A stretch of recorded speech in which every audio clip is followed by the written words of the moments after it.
अमित शहा पुणे दौऱ्यावरती आहेत. खरं तर राष्ट्रीय लोकशाहीचा पुरस्कार गृहमंत्री अमित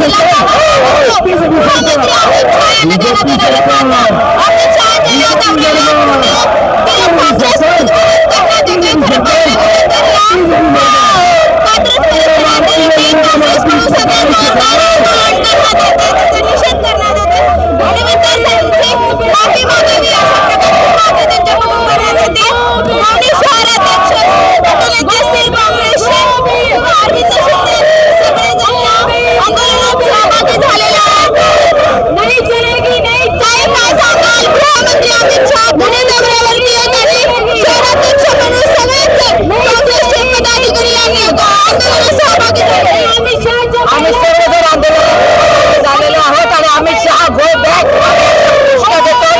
जे दिल्लीचं आंदोलन चिरडलं गेलं त्याची नैतिकता स्वीकारून त्यांनी राजीनामा द्यायला पाहिजे, ही मागणी आमची.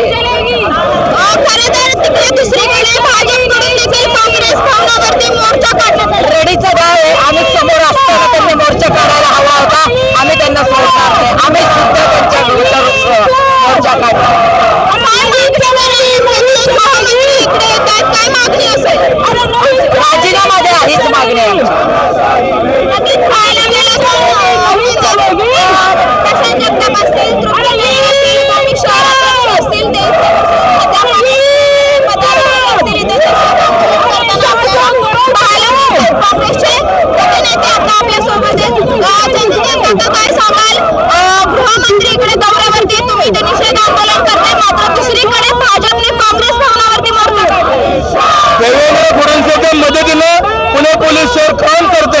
त्याच्या आधी सुद्धा काँग्रेस बरोबर आंदोलन करण्यात आली, तिथं दगडफेक करण्यात आली आणि त्यावेळेस ठरलेलं होतं की असं आंदोलन कुठं होतं कामाने. आम्हाला एवढं लांब परमिशन दिली आणि आज भाजपच्या कार्यकर्त्यांना मदत करायचं काम हे सरकार करतं. ज्या मुलांनी आत्महत्या केली, पेपर फुटले, त्याच्यावर न म्हणता आज दडपशाही करून हे आंदोलन संपवण्याचं काम करतो. पण अमित शहा यांनी गो बॅक केलं आणि त्यांनी राजीनामा द्यावा सांगली मागणी. गृहमंत्री अमित शहा पुणे दौऱ्यावरती आहेत. तुम्ही इकडे आंदोलन करताय, काँग्रेसवाले काँग्रेस भाजपचं तर रेडीचा डाव आहे.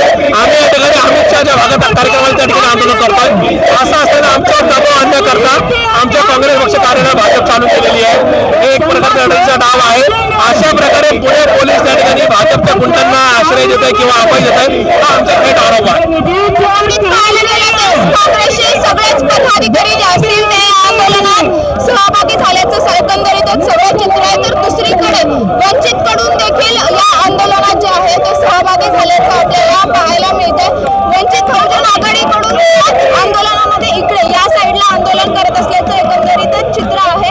खरं तर गृहमंत्री अमित शहा यांनीच दिल्लीतील जंतर मंतर येथे जो लाठीचार्ज झाला याला परवानगी दिली होती आणि विद्यार्थ्यांवरील या लाठीचार्जच्या विरोधात जे आहे ते त्यांनी राजीनामा द्यावा या मागणीसाठी खरं तर काँग्रेस आणि वंचितकडून या ठिकाणी आंदोलन जे आहे ते केलेलं जाते. खरं तर या साईडला पाहिलं तर भारताचं संविधान कॉन्स्टिट्यूशन ऑफ इंडिया जे असेल ते घेऊन इथे उभे असलेले आहेत.